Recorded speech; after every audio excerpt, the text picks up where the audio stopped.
3 বছরেও জলমুক্তি নেই 22 ঘড়িয়ায়। ড্রেন বন্ধ হয়ে স্থায়ী জলাবদ্ধতা প্রশাসনের ভূমিকা নিয়ে প্রশ্ন তুলে রাস্তায় নামলেন গ্রামবাসীরা।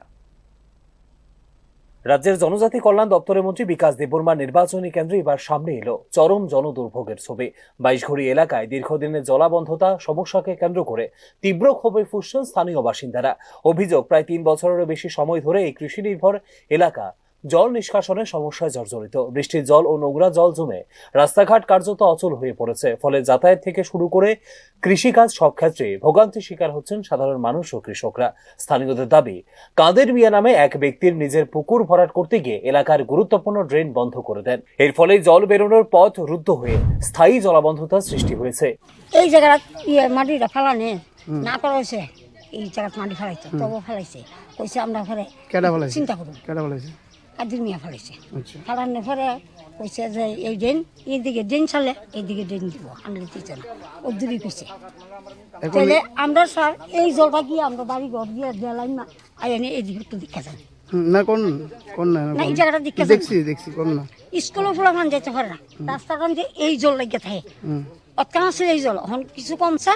ওখান গিয়া দেখেন ওখানে দুজন আমরা কাপড় টাপড় ভিজে সবসময় আমরা কোনখানে যেতে পারি না। এখানেই শেষ নয়, এলাকাবাসীদের আরো অভিযোগ, প্রভাবশালী নেতা তপন দত্তের মদতেই এই কাজ চলছে।